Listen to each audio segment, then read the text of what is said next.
시편 35편 9절.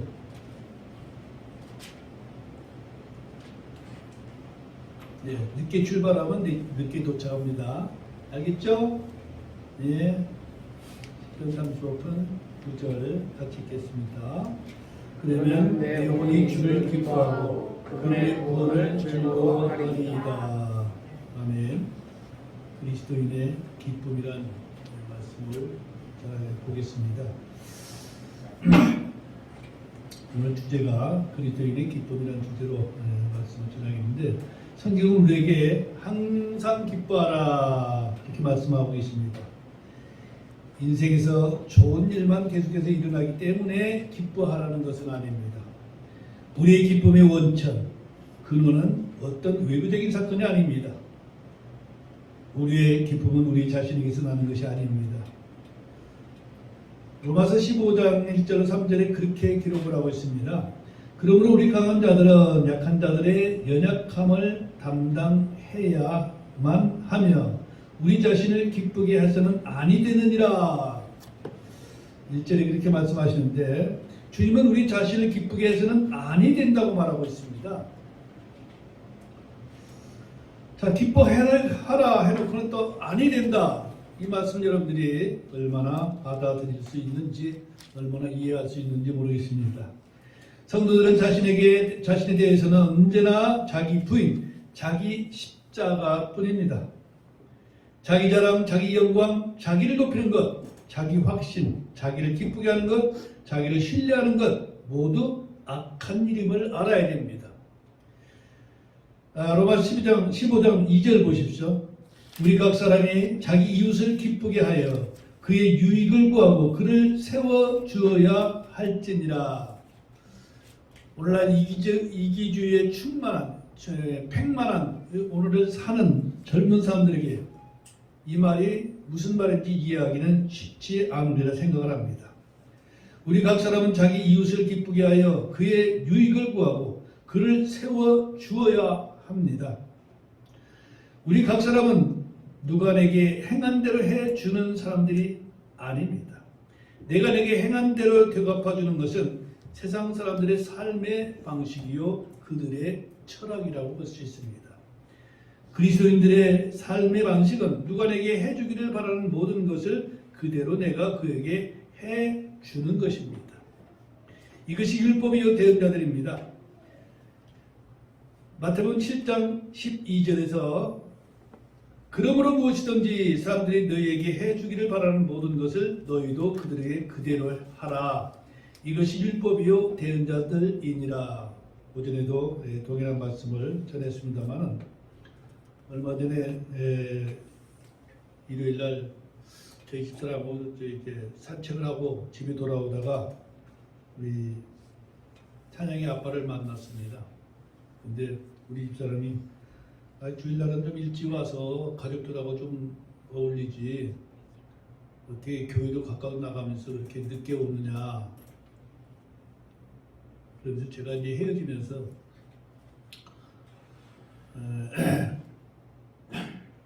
저 사람이 나를 위해서 나를 이해해주고 내가 원하는 대로 가지 말고 저 사람이 원하는 게 뭔가 그걸 맞춰주는 것이 삶이다. 그런 얘기를 하고 이제 해야 되는데, 얼마나 무슨 뜻으로 알아들었는지 잘 모르지만 우리 그 자정이 아빠는 기도하고 그냥 교회에서 이렇게 무슨 얘기를 나누는지 모르지만 그 교제가 영적인 삶이라고 생각하고 가정을 돌아보지 않는 게 제가 좀 속이 많이 상합니다. 교제도 가족들하고 교제하는 시간이 더 많아야 될 텐데 왜 그렇게 교회를 가면은 혼자 가는 교회, 부인도 따라가지 않는 교회 가서 그 시간을 다 보내고 늦게 이렇게 오는 걸 보니까 저 가정이 참 재미없겠다 이런 생각을 좀 했습니다. 그래서 이 말씀을 제가 도입을 하는데, 무엇이든지 사람들이 너희에게 해주기를 바라는 모든 것을 너희도 그들에게 그렇게 하라. 이것이 가정에서부터 이루어지지 않고 그걸 어떻게 할 수가 있습니까? 근데 많은 사람들이 저 사람하고 사는 사람은 얼마나 행복할까. 근데 밖에 나가서는 남들에게 잘하는데 집에 와서는 못하는 사람들이 대단히 많거든요. 그러니까 그 사람들이 뭐라 합니까? 한번 데리고 살아봐. 그런 얘기를 하는 겁니다. 저는 오늘 오랫동안 이 말씀을 알고 있었고 믿고 가르치고 선포했지만 사실은 제 자신이 전혀 그렇게 살지 못했음을 또 고백할 수밖에 없습니다. 그리스도인이라고 하면서 이 진리는 내게 너무나 멀고 먼 진리였습니다. 여러분들은 어떻습니까? 가정에서부터 가족들에게, 교회에서 형제 자매들에게 한번 실천해 보시길 바랍니다. 그리고 범위를 넓혀서 이웃들에게 실천해 보십시오. 로마 15장 3절에 기록된 바 주를 모욕한 자들의 모욕이 나를 덮쳤나이다 함과 같이 그리스도께서도 자신을 기쁘게 하지 아니하셨느니라. 이 어려서 저희가 외국의 문명을 모를 때 가끔 이제 뭐 크리스마스 카드를 통해서라든가 아니면 영화에서라든가 아니면 그림책에서 볼 때 공원에서 개를 데리고 놀고 휴식하고 가정들이 이렇게 생활하는 그런 걸 보면은 야, 저런 세상도 있구나. 저희 지금은 여러분들에게 주위에 얼마나 공원도 많고 놀이시설도 많습니까? 저희 어린 시절은 무조건 일어나서 일하고 밥 먹는 게 그게 주 생활이거든요. 놀러 다닌다, 캠핑 간다, 여행한다 이런 건 꿈에도 꾸지 못했던 시절입니다. 그런데 지금은 얼마나 주위가 좋습니까? 그리고 그것도 모자라서 어떻게 하면 더 즐거운 삶을 살까? 어떻게 하면 더 맛있는 걸 먹을까? 어떻게 하면 더 재밌는 걸 얻을까? 그렇게 사람들이 자기 위주로 다니고 있습니다. 성경은 뭐라고 말씀하는가? 우리가 육신의 즐거움이 곧 즐거움이 아니라 그 얘기를 지금 우리가 오늘 하고 있는 겁니다. 우리 주님은 모욕과 수치와 멸시를 당하시고 거부당하셨습니다. 그분은 자신이 받은 대로 행하지 않으셨습니다. 대갚아주지 않았다는 얘기죠. 예수님은 자신을 기쁘게 하지 아니하셨습니다. 야고보 사도는 야고보서 4장 16절에 이제 너희가 스스로 자랑하는 것을 기뻐하노니 그러한 기쁨은 다 악한 것이니라 그렇게 말씀하십니다. 자신이 스스로 자랑하며 기뻐하는 그런 기쁨은 다 악한 것입니다. 저는 이 말씀을 보면서도 상당히 제 자신이 참 부끄럽고 저도 은근히 제 자랑을 하고 다니고 있고 자식 자랑들을 하고 다니고 있습니다. 그런데 주님은 그렇게 말씀하지 않습니다. 주님은 기뻐하라 항상 기뻐하라 하는 것은 육신의 일로 세상 일로 기뻐하라고 말씀하신 것이 아니라는 것입니다. 주님은 기뻐하라 항상 기뻐하라 하신 것은 위선자의 기쁨, 사악한 자의 기쁨, 자기 자랑에서 나는 기쁨이 아닙니다. 오늘 여러분의 진리를 따라 살고자 한다면 무엇을 기뻐할 것인가? 누구를 기뻐할 것인가를 바로 알고 실천해야 합니다. 우리의 기쁨의 대상은 주 하나님이십니다. 시편 9편에서 9편 2절에 보니까 오 주 곧 지극히 높으신 분이여 내가 주를 기뻐하고 즐거워하며 노래로 주의 이름을 찬양하리이다. 시편 기자는 자신의 기쁨의 대상이 주 하나님이심을 분명히 말하고 있습니다. 이는 신약에서도 똑같습니다. 빌보서 4장 4절에서 항상 주를 기뻐하라. 내가 다시 말하노니 기뻐하라. 누구를 기뻐합니까? 주를 기뻐하라입니다. 육신적인 사람은 항상 기뻐하라는 말을 자신의 기쁨으로 알고 있고 주를 기뻐하라는 것은 허투루 듣고 있다는 사실이죠. 오늘날 그리스도인들이 자기 생각대로 자기 믿음을 자랑하고 자기의 복받은 것을 자랑하고 자기의 부유함을 자랑합니다. 자기 지식의 어떠함을 자랑하고 있습니다. 이런 것들은 진리를 모르는 세상 사람들이 하는 자랑입니다. 그러나 인생의 자랑은 그리 오래가지 못합니다. 오늘날 그리스도인들이 자기 생각대로 자기 믿음을 자랑하고 자기가 복받은 것을 자랑하고 자기의 부유함이나 자기 자식의 어떠함을 자랑합니다. 이런 것들은 진리를 모르는 세상 사람들이 하는 자랑입니다. 그러나 인생의 자랑은 그리 오래가지 못합니다. 기쁨의 원천이 주님인 사람은 그 기쁨이 항구적이고 영속적입니다.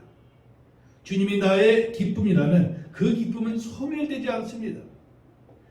사람의 환경이나 처지는 언제나 변할 수 있습니다. 그러나 주님은 변하지 않습니다. 사람의 기분이나 사정은 언제나 바뀔 수가 있습니다. 그러나 주님은 바뀔 수 없습니다.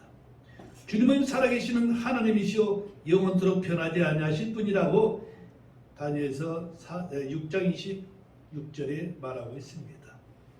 나는 주라 변치 아니하나니 말라기 사도도 말라기 3장 6절에 기록하고 있습니다. 주님은 영원히 변하지 않습니다. 우리의 기쁨은 주의 긍휼입니다. 시편 31편 7절에 보니까 내가 주의 긍휼을 기뻐하고 즐거워하리니 주께서 나의 고난을 깊이 살피사 역경에 처한 내 혼을 아셨나이다. 그래 노래하고 있습니다. 주의 긍휼은 심판을 이기고 기뻐합니다. 죄인들에게 주의 긍휼보다 더 큰 기쁨은 없을 것입니다. 우리는 연약해서 늘 죄를 짓습니다. 우리의 의지와 소원과 달리 몸은 늘 죄에 끌려다니거나 굴복하는 삶을 살고 있습니다. 심판받을 수밖에 없는 죄인들에게 주님은 긍휼을 베푸십니다. 내가 긍휼을 기뻐하고 즐거워하리니 시편 31편 7절입니다. 주님의 기쁨은 감정이나 느낌의 문제가 아니라고 말하고 있죠. 기쁨은 주를 아는 지식, 주님이 내게 행하신 일에 대한 반응입니다. 감정 기반의 신앙은 자신을 속이는 거짓입니다. 말씀 기반의 신앙은 참된 신앙입니다. 우리는 하나님께서 다윗에게 베푸신 확실한 긍휼을 보았고 우리도 받았습니다. 율법에 따르면 속죄의 길이 전혀 없는 우리의 죄에 대해서 주님은 우리가 아무 일을 하지 않았음에도 불구하고 자신의 약속대로 우리에게 긍휼을 베푸셨습니다. 사도행전 13장 34절 하반절에 보니까 내가 다윗에게 베푼 확실한 긍휼을 너희에게 베풀리라 그렇게 말씀하고 계십니다. 우리는 이 긍휼을 입었습니다. 그러므로 주의 긍휼은 우리의 기쁨입니다. 주의 긍휼로 만족하고 주의 긍휼에 소망을 두는 자들은 즐거움과 기쁨이 있습니다. 시편 90편 14절에서도 오 아침 일찍 주의 긍휼로 우리를 만족하게 하사 우리가 평생도록 기뻐하며 즐거워하게 하소서 노래하고 있죠. 주의 긍휼을 만족하는 혼들은 잠시 동안의 기쁨, 즐거움이 아니라 평생토록 기뻐하고 즐거워함이 보장되어 있다는 사실입니다. 시편 147편 11절에서도 주께서는 자신을 두려워하는 자들과 자신의 긍휼에 소망을 두는 자들을 기뻐하시는도다. 이 기쁨은 주님의 기쁨입니다. 우리가 주의 긍휼에 소망을 두면 주님은 우리를 기뻐하신다는 것입니다. 주님이 베푸신 긍휼을 잊어버리거나 업신여기지 마시기를 바랍니다. 주의 긍휼에 소망을 두십시오. 주님이 우리 기쁨의 대상이든 여러분이 주님의 기쁨의 대상이 될 것입니다. 누가 나를 기뻐한다는 것보다 더 기쁜 일이 어디에 있습니까? 하물며 주님이 나를 기뻐하시면 더 바랄 것이 없는 것입니다. 그러므로 우리는 주님의 긍휼에 소망을 두어야 하는 것입니다. 주의 일들은 우리에게 기쁨이 됩니다. 시편 92편 4절입니다. 주여 주의 일을 통해 주께서 나를 기쁘게 하셨사오니 주의 손으로 행하신 일들을 말미암아 내가 개선자를 부르리이다 그랬습니다.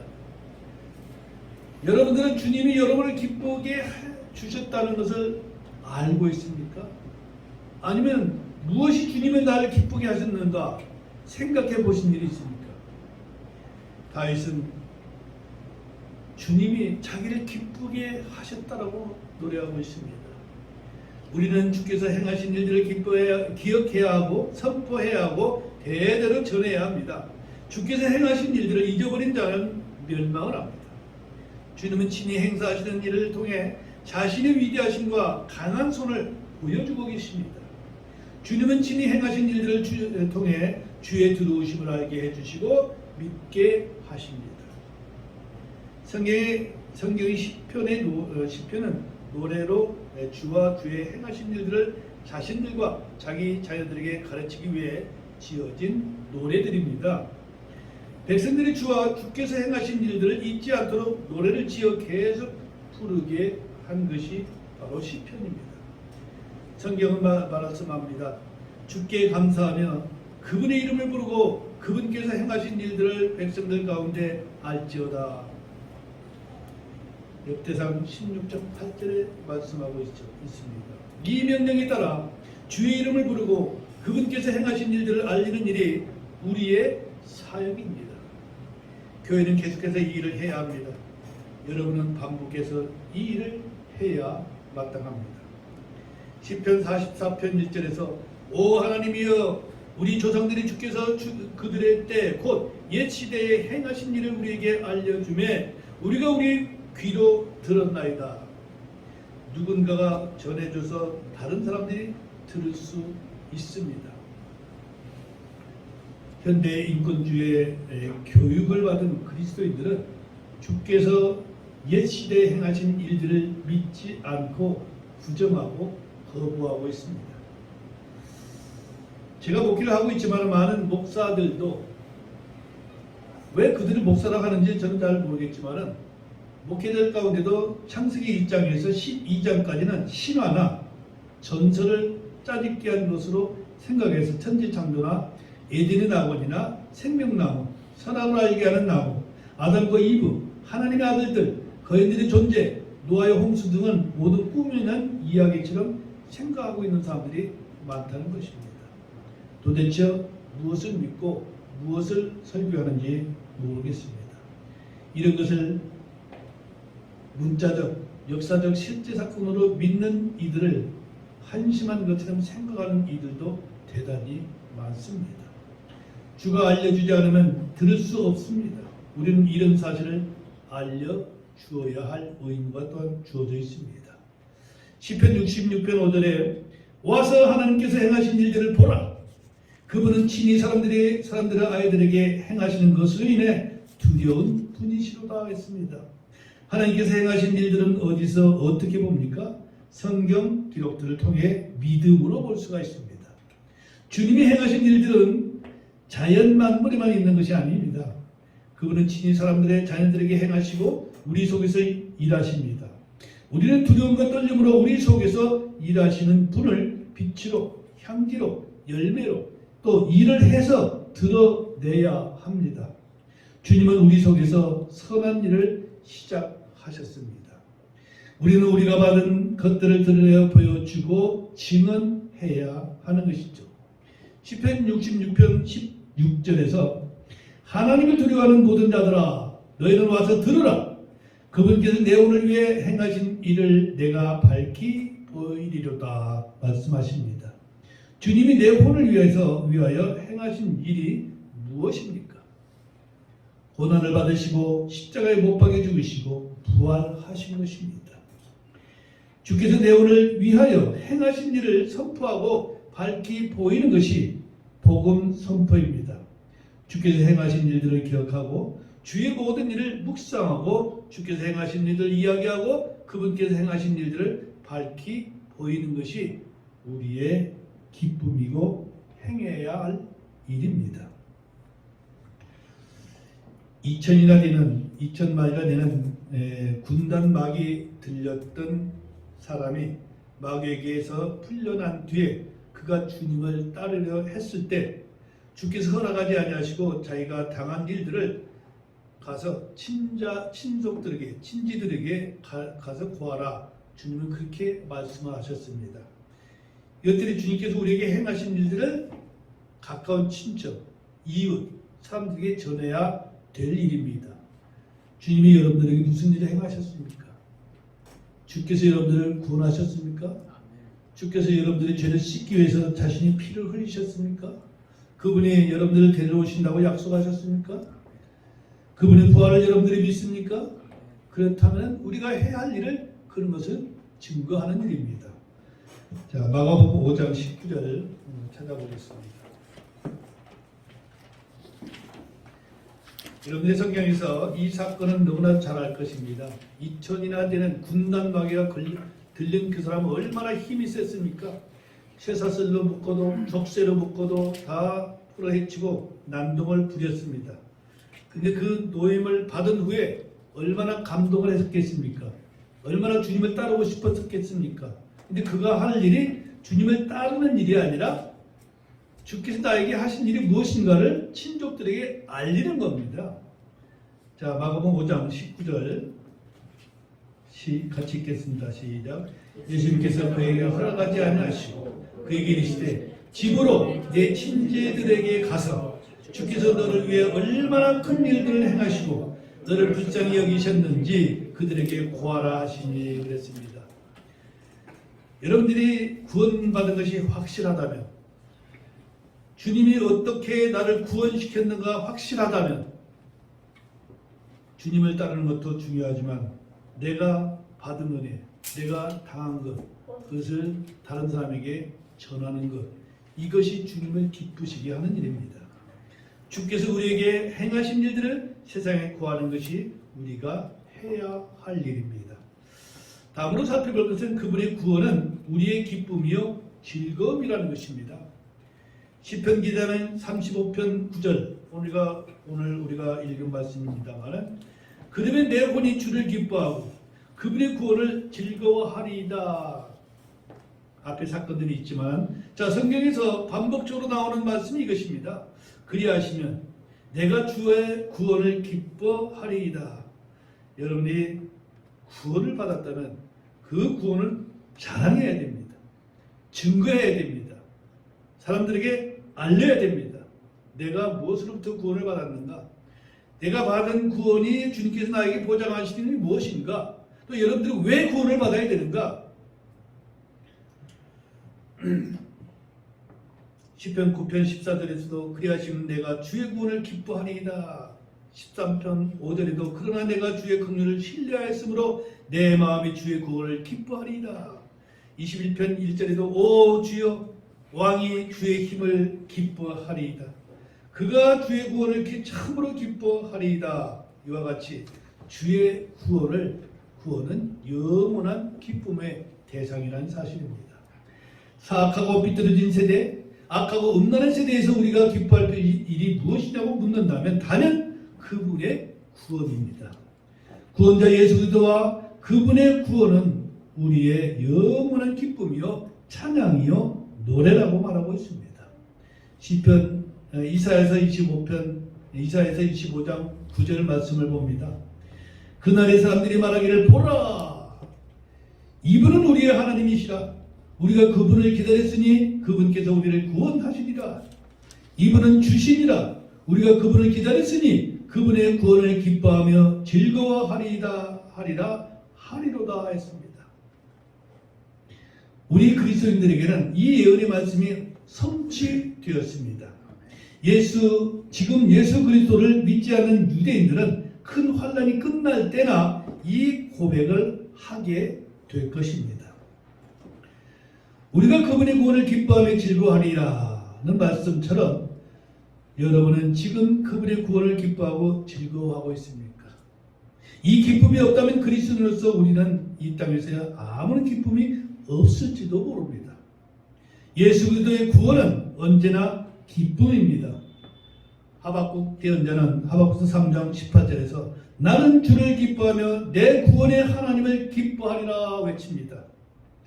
대언자 하박국은 야곱의 고난에 대한 주의 말씀을 받았지만 그 후에 있는 구원의 하나님을 보고 기뻐했습니다. 이 말씀을 우리가 생각할 때 수지에 있던 그 목사님 이름이 뭐예요? 서성임. 예. 참 하나님을 버린 유대인들을 추종하고 그들이 육신에 받은 그 복을 바라고 있는 것 참으로 여러분 권면도 했지만 참 안타까운 생각이 많이 듭니다. 예. 지금도 우리 각처에는 그 유대인들 그렇게 그들이 물론 육신의 복을 받은 건 사실이고 앞으로 그들을 중심으로 주께서 이 땅에 오셔서 1000년 동안 통치할 것도 사실입니다. 그러나 현재 그들은 하나님을 버린 자들입니다. 그래서 많은 목회자들이 아직도 그걸 모르고 있는 사람들이 너무나 많다는 얘기예요. 그러면서 육신적인 생각으로 그들을 그렇게 추정하고 있어요. 다음으로 살펴볼 것은 주의 말씀들은 우리의 기쁨이라는 사실이죠. 시편 119편에 펴서 우리의 기쁨이 되는 것들을 찾아보도록 하겠습니다. 시편 119편으로 갑니다. 시편 119편. 자, 먼저 16절을 봅니다. 나 자신이 주의 법규들을 기뻐하고 주의 말씀을 잊지 아니하리이다. 주의 법규들을 기뻐한다. 일단 법 그러면 좀 뭐랄까 딱딱해 보이고 무서워 보이고 뭐 실증나는 그런 거지만 주의 법은 기뻐해야 할 법들임을 말하고 있죠. 주의 법규들이 나의 기쁨이라고 말하고 있습니다. 24절입니다. 시편 119편 24절. 주의 증언들은 또한 나의 기쁨이요 나의 조언들이니이다. 주의 증언들이 나의 기쁨이라 나의 조언자입니다. 무엇을 결정해야 할지 모를 때, 선택의 순간, 갈등이 많을 때 언제나 기준 중심이 되는 것은 주의 증언들입니다. 여러분들이 인생을 살다 보면 힘들고 어려울 때가 있을 것입니다. 무엇인가는 결정해야 될 때가 올 것입니다. 이때 나의 지식이나 경험이나 주위의 소문을 따르지 말고 이럴 때 주님은 과연 어떻게 하실까? 주의 대답을 구하시는 여러분들이 되시기를 바랍니다. 주의 법은 어떤 전무가 어떤 좋은 친구나 상담자보다 더 뛰어난 조언자입니다. 주의 증언들에 따라 판단하고 결정하고 그것을 따를 때 손해가 될 것 같지만 주의 법을 따를 때 법이 나를 지키고 보호하는 경험을 하게 될 것입니다. 사람들은 속이지 않으려고 했지만은 속을 수밖에 없는 그런 환경에 주는 불확실한 세상에 살고 있습니다. 그렇기 때문에 누구 말을 듣고 조언을 듣고 따르는 것도 어느 정도 뭐 유익이 있을지 모르지만 그러나 성공은 담보하지 않습니다. 시편 119편 77절로 가겠습니다. 77절에 주의 친절한 긍휼이 내게 임하게 하사 내가 살게 하소서. 주의 법은 나의 기쁨이니이다. 주의 법은 나의 기쁨이니이다. 그 밑에 92절로 가면은 주의 법이 나의 기쁨이 되지 아니하였더라면 내가 나의 고난 속에서 멸망하였으리로다 말하고 있습니다. 그렇습니다. 선배나 지식인들이나 전문가들의 조언을 듣고 따르다 보면 그게 다 성공하면 얼마나 좋겠습니까? 근데 그건 보증이 없다는 것입니다. 보장이 없습니다. 그러나 주의 법은 곧 약속의 보장이 되어 있다는 것을 말해주고 있는 것입니다. 주의 법은 나의 기쁨입니다. 이것이 없다면 저도 이미 고난 중에 멸망했을 것입니다. 자, 143절입니다. 시편 119편 143절. 근심과 고통이 나를 붙잡았으나 주의 명령들은 나의 기쁨이니이다. 모든 해결책은 주의 말씀에 있습니다. 그 밑에 174절에 오 주여 내가 주의 구원을 사모하였사오니 주의 법이 내 기쁨이니이다. 역시 주의 법이 곧 시편 기자의 기쁨을 말해주고 있습니다. 다윗은 주의 말씀을 일컬어서 반복해서 주의 법이 나의 기쁨이라고 말하고 있습니다. 이것은 주야로 주의 법을 묵상한 다윗의 체험적 고백이요 증언이라고 할 수가 있죠. 복 있는 사람은 그의 기쁨이 주의 율법에 있다고 말합니다. 시편 1편 2절에 복 있는 사람에 대해서 뭐라고 말합니까? 그는 주의 율법을 기뻐하며 그분의 율법을 밤낮으로 묵상하는도다. 사람들이 복 받으려고 얼마나 노력을 많이 합니까? 또 얼마나 그 복을 찾아 헤맵니까? 그러나 그 복은 주의 말씀 위에서 얻는 것은 부질없는 것입니다. 지금 여러분의 즐거움은 어디에 있습니까? 주의 말씀이 즐거움이 있고 주의 말씀이 나의 기쁨인 사람이라면 성경은 언제나 여러분의 묵상의 대상이 될 것입니다. 자, 다음으로 살펴보면서 우리의 기쁨은 환난이라고 말하고 있습니다. 육신의 뜻이나 욕구와는 정반대입니다. 세상은 환난을 기뻐하지 않습니다. 그런데 주님은 환난을 기뻐하라고 말하고 있습니다. 자, 이번에 신약 로마서 5장 3절 4절로 가보겠습니다.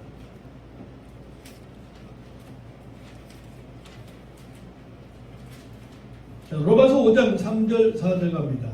그리할 뿐만 아니라 우리가 환난도 기뻐하나니 이는 환난은 인내를 이루고 인내가 체험을 체험이 소망을 이루는 줄 우리가 알기 때문이라.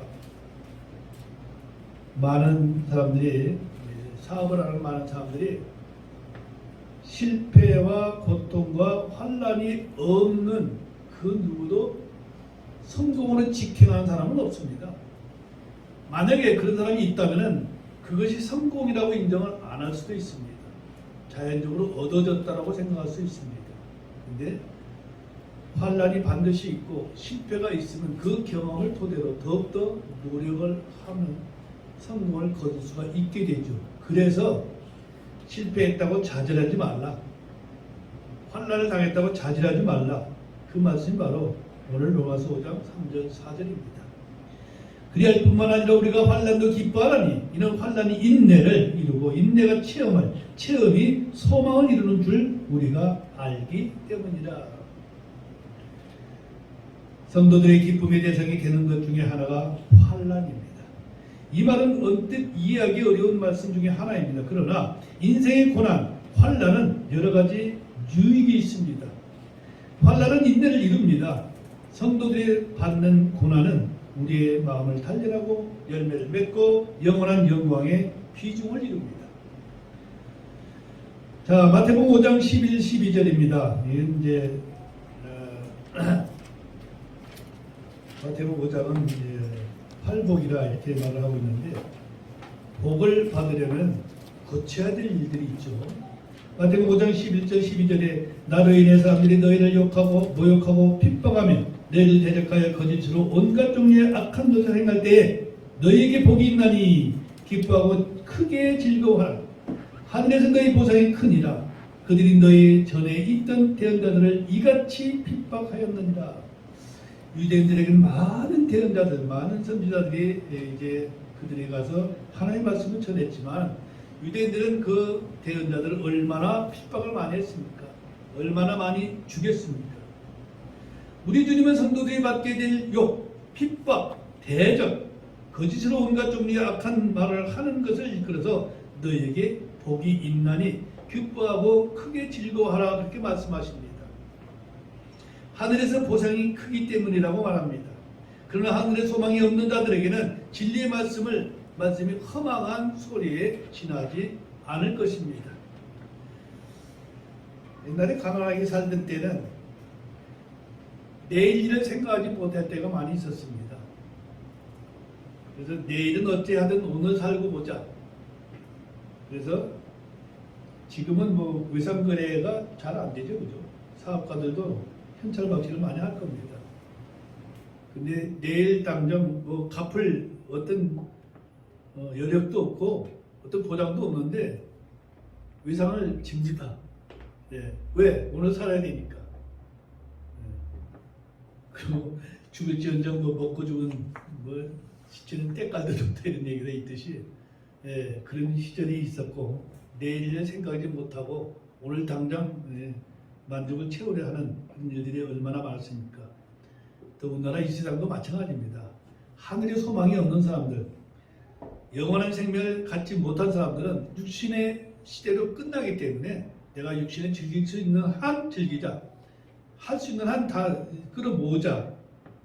그들에게는 하늘의 소망이 없는 것입니다. 자, 그러나 저와 여러분들은 그렇게 살라고 성경은 말하고 있지 않습니다. 베드로전서 1장 6절로 8절에 비록 지금은 필요가 있어 너희가 여러 가지 시험으로 인해 잠시 근심하고 있지만 그 구원을 크게 기뻐하나니 이것은 너의 믿음의 단련이 불로 단련해도 없어지는 금을 단련하는 것보다 훨씬 더 귀하여 예수 그리스도께서 나타나실 때에 칭찬과 존귀와 영광으로 드러나게 하려 함이니라. 너희가 그분을 보지 못하였으나 사랑하는도다. 지금도 너희가 그분을 보지 못하지만 그분을 믿고 있으며 말할 수 없고 영광이 가득한 기쁨으로 기뻐하나니 그랬습니다. 제가 킹제임스 성경을 받아들일 때는 저는 그렇게 생각을 했습니다. 이런 말씀이 있는데 내가 지금까지 배워오고 신앙생활하고 교육받은 대로 살 것인가? 그렇게 살면 이 땅에서는 목사 소리를 들으면서 살 수 있겠지만은 하나님 앞에서는 얼마나 내가 부끄러움을 당할 것인가를 저는 생각을 했습니다. 그래서 하나님의 말씀이 바른 말씀이 얼마나 귀한가, 또 그분의 말씀을 바른 말씀을 따른다는 것이 얼마나 귀한가. 저는 두려움을 가졌었습니다. 신학기 때 많은 교수들한테 많은 질문들을 하고 왜 성경에 없은 구절이 있습니까? 그것도 은혜야. 하나님께서 필요하시기 때문에 그래 두신 거야.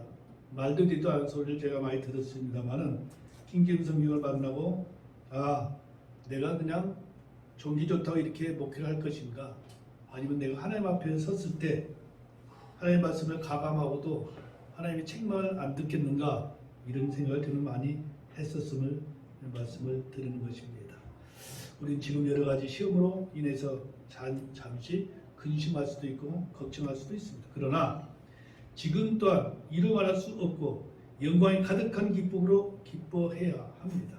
이 기쁨이 우리에게 있다면 그는 더 이상 삶에서 문제될 것이 없습니다.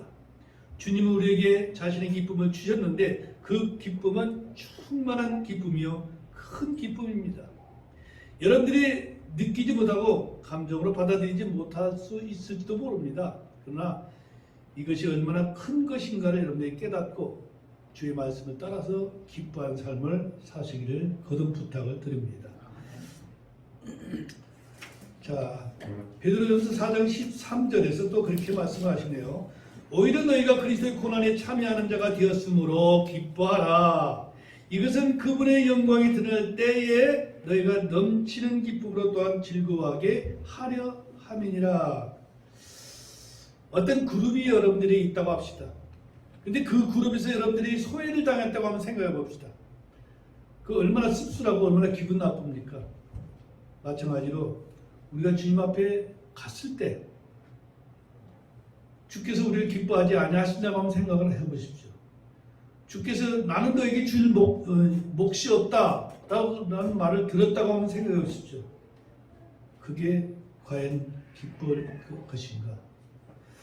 우리가 기뻐하는 근거가 무엇인지 보시길 바랍니다. 너희가 그리스도의 고난에 참여하는 자가 되었으므로 기쁨이라는 것입니다. 내가 주님을 전하다가 어떤 욕을 얻어먹는다든지 어떤 불이익을 당했을 때 그때 기뻐하라는 것입니다. 나도 주님의 일에 동참하고 있구나. 주께서 나를 얼마나 기뻐하실까. 근데 많은 사람들이 복음을 전하다가 불이익을 당하면은 내가 옳은 일하고 하나님 하라는 일을 하는데 왜 나한테 이런 불이익이 오는가 하면서 오히려 짜증내고 괴로워하고 슬퍼하는데, 그래서 하나님의 기쁨이 무엇인지를 모르기 때문이고 하나님 아버지 앞에 내가 받을 것이 무엇인지를 모르기 때문에 그러는 것이죠. 성도들 중에 그리스도의 고난에 참여하는 기쁨을 누리는 이는 그리 많지 않아 보입니다. 주의 말씀을 기뻐하는 이들은 필연적으로 그리스도의 고난에 참여하게 되고 그리스도의 고난들 뒤에 있는 것을 내 육체 안에 채우게 됩니다. 골로새서 1장 24절입니다. 이제 나는 너희를 위해 내가 고난당하는 것을 기뻐하며 그리스도의 고난들 뒤에 있는 것을 그분의 몸 곧 교회를 위해 내 육체 안에 채우노라. 사도 바울의 삶입니다.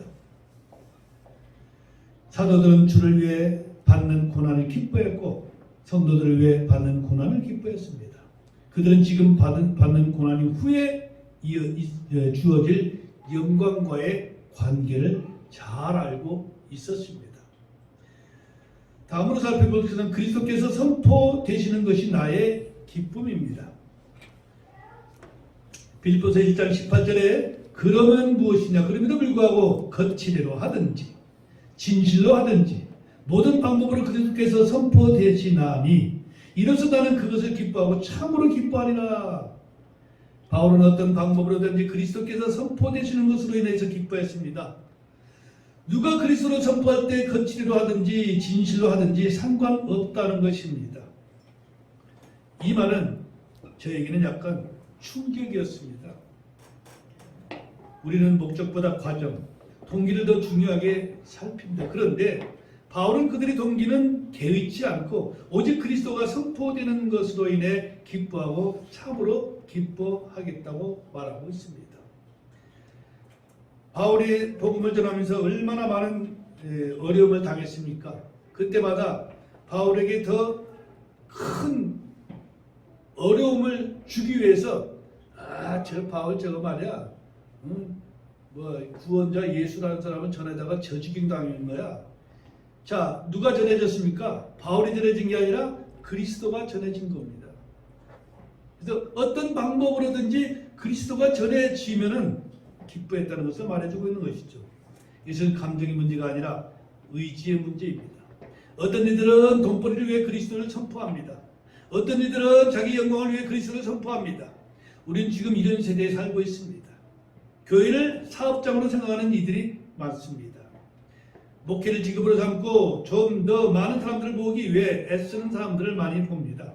심지어 돈벌이와 자기 영광을 위해 또는 시기와 경쟁심 때문에 교회 건물을 세우고 성경을 번역하고 출판하는 일도 많습니다. 그런데 그런 것을 볼 때 심사가 뒤틀리는 것이 아니라 기쁘다는 것입니다.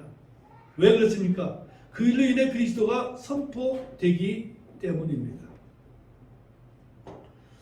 전에도 제가 말씀드렸지만 제가 초창기에 예수 믿고 얼마 안 돼서는 너무 뜨거워서 성경을 매일 읽고 모르면은 누구를 붙잡고든 묻었는데 그때는 제가 신부나 수녀들은 좀 뭐랄까 성경도 많이 알고 좀 고귀하고 이렇게 생각을 했습니다. 그래서 그 사람들을 붙잡고 많이 질문을 많이 했는데 정말 그 사람은 성경 모릅니다.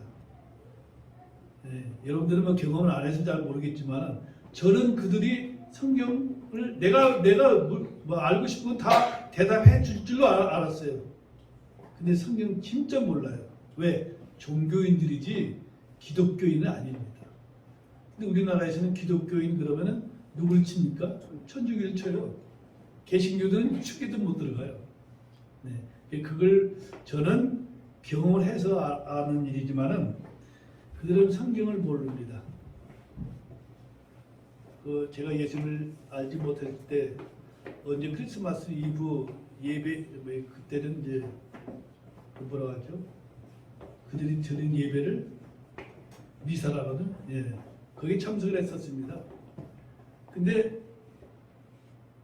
신부가 설교를 라틴어로 하는 거예요. 그럼 듣는 사람들이 그걸 알아들을 수 있어요, 없어요? 이 고린도전서에 보면 미개인으로 다 만들어버리는 거예요. 저 역시도 미개인으로 앉아있는 거고 도대체 무슨 말을 하는지 뭐 알아들 수도 없고 나뿐 아니라 이거 앉아있는 다 못 알아듣는 거예요. 지금 생각하니까 참 얼마나 웃기는 일인지, 얼마나 웃기는 일인지. 바울 사도는 복음 선포자들의 거칠어로 하든지 진실로 하든지 개의치 않고 기뻐했습니다. 어떤 이들은 결박당한 바울에게 고통을 더할 줄로 생각하고 성실하지 않게 다툼으로 그리스도를 선포했다고 빌립보서 1장 16절에 말하고 있어요. 이 말은 어떤 사람들이 감옥에 갇힌 바울의 형량을 늘리고 가중처벌을 하려는 목적으로 복음을 선포했다는 것을 말해주고 있습니다. 참으로 기가 차고 놀랄 일이 아닐 수 없습니다. 하지만 그에게 기쁨은 오직 예수 그리스도였습니다. 저에게도 이런 기쁨이 있으면 좋겠습니다. 우리 주변에는 많은 이들이 목회를 하고 있습니다. 여러 사람들이 어떤 동기와 목적으로 무슨 선교회라는 이름으로 모든 이권에 개입하고 있습니다. 여러분은 그 일이 기쁩니까? 저는 그들의 사적인 욕망과 더러운 이익을 추구하는 것을 볼 때 하나도 기쁘지 않습니다. 그러나 이제는 기뻐합니다. 선포되는 선포되는 것은 그리스도이기 때문입니다. 여러분도 기뻐하시길 바랍니다. 어떤 이유에서든지 어떤 방법으로든지 그리스도가 선포되기에 그 사실을 기뻐하시길 바랍니다. 요즘은 좀 저는 이제 생각을 좀 달리하는데 천주교 안에도 아마도 구원받은 사람들이 있을 것이다. 왜? 그 가운데는 성경을 읽는 사람이 있을 겁니다. 아마도. 그러면 성경을 읽으면서 구원받는 자들도 많이 있기 때문입니다. 다음으로 살펴볼 것은 성도들이 나의 기쁨이라고 말하고 있는 것입니다.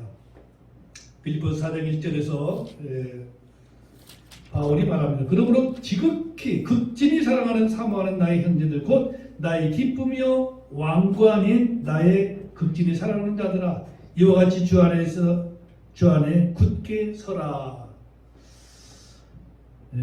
많은 동료들이나 선배 목사들이나 이제 자립할 수 없는 교회를 평생 했다고 그러면 사람들이 저를 안타깝게 여기는 사람도 많이 있습니다. 어쩌면 불쌍히 여기는 사람도 있을 것입니다. 그런데 저에게도 정말로 하나님 앞에 감사하는, 정말로 사랑하는 그 주의 형제 자매들이 있습니다.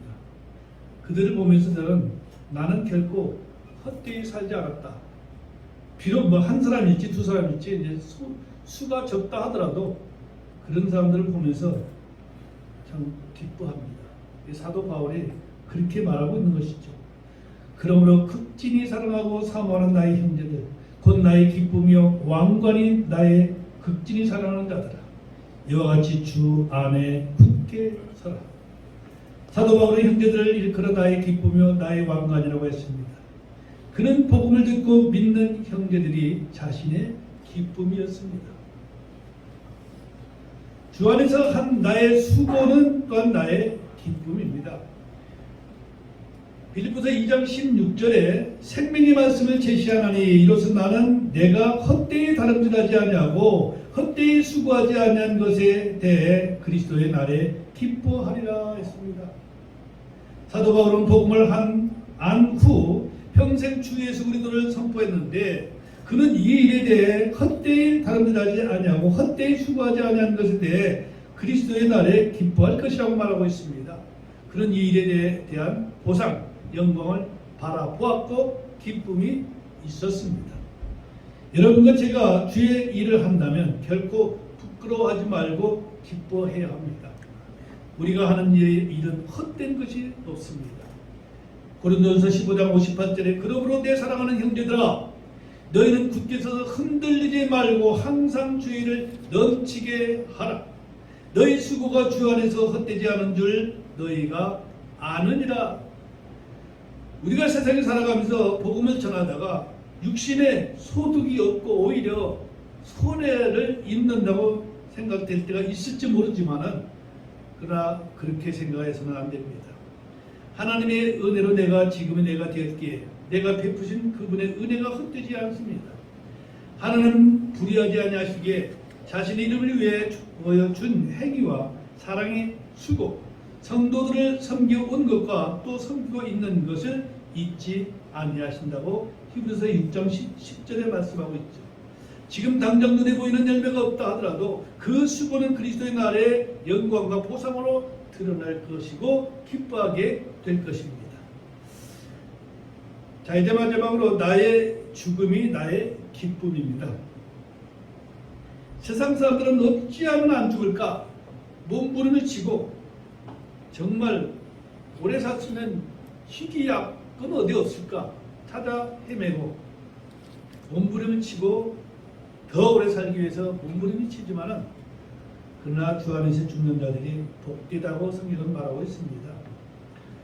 빌립보서 2장 17절에 보니까 참으로 그리하면 또 너의 믿음의 희생과 섬김 위에 내가 헌물로 드려질지라도 나는 기뻐하고 너희 모두 함께 기뻐하노니 바로 이런 까닭으로 너희도 기뻐하고 나와 함께 기뻐하라. 성도들의 죽음은 주님 보시기에 귀한 것입니다. 성도들이 죽는 것은 유익이요 바라는 것이요 더 좋은 것입니다. 세상 사람들에게 죽음은 죄의 싹시요 멸망이지만 성도들에게 죽음은 안식이요 주와 함께 거하는 것으로 훨씬 더 좋은 것입니다. 사도 바울은 여러 차례 자신의 죽음에 대해서 말하고 있는데 빌립보서 1장 21절에서 이는 내게는 사는 것이 그리스도시요 죽는 것이 이득이기 때문이라 그렇게 말하고 있지 않습니까? 또한 빌립보서 1장 23절에서도 이는 떠나서 그리스도와 함께 있기를 바라며 내가 둘 사이에 끼어 있기 때문이라 떠나는 것이 훨씬 더 좋으나 자 떠나는 것은 바울 자신에게 좋은 거예요. 근데 세상에 머무는 것은 사람들에게 좋은 겁니다. 왜? 그들에게 복음을 전하고 그들에게 하나님의 말씀을 전할 수 있기 때문에 그런 것이죠. 이는 바울 개인의 견해가 아닙니다. 모든 크리스천들이 다 그리해야 마땅한 것이죠. 고린도후서 5장 8절에 내가 말하노니 우리는 확신에 차 있으면 오히려 몸을 떠나 주와 함께 있기를 원하노라. 자신의 죽음이 기쁨인 사람이 있습니까? 자신의 죽음을 확신에 차서 원하고 훨씬 더 좋은 것이요 죽는 것이 이득이라고 하는 사람이라면 그는 이 세상에서 기쁨으로 충만한 삶을 살기에 부족함이 없을 것입니다. 크리스천들은 항상 기쁨이 있는 사람입니다. 믿음이 있는 사람과 기쁨이 있는 사람은 별개가 아닙니다. 그리스도의 믿음이 있다면 그분의 평강이 있고 그분의 기쁨이 있는 것은 분리될 수 없는 한 가지입니다. 내게는 그리스도의 믿음은 있지만 그분의 평강, 그분의 기쁨이 없다는 것은 전혀 말이 되지 않습니다. 내게 그분의 믿음은 있지만 그분의 사랑이 없다는 것은 전혀 말이 되지 않습니다. 믿음, 소망, 사랑이 분리될 수 없는 하나요. 믿음, 평강, 기쁨 역시 분리될 수 없는 하나인 것입니다. 성경은 그리스도인들에 대해서 뭐라고 말씀하시는지 고린도서 6장 10절을 읽고 마치겠습니다. 고린도서 6장 10절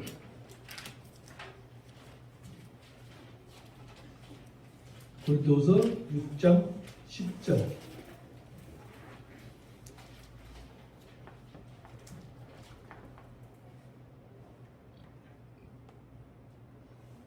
찾았어? 은국이? 어우 빨리 찾네 이거는. 네. 자 같이 읽겠습니다. 근심하는 자 같으나 항상 기뻐하고 가난한 자 같으나 많은 사람을 부유하게 하며 아무것도 없는 자 같으나 모든 것을 소유한 자로다. 아멘. 명심하십시오. 자기 자신에게 비롯된 기쁨은 성경적인 그리스도인의 기쁨이 아닙니다. 주를 통해서, 주를 위해서, 주 안에서 기뻐하시는 여러분이 되시기를 거듭 축원합니다. 기도하겠습니다.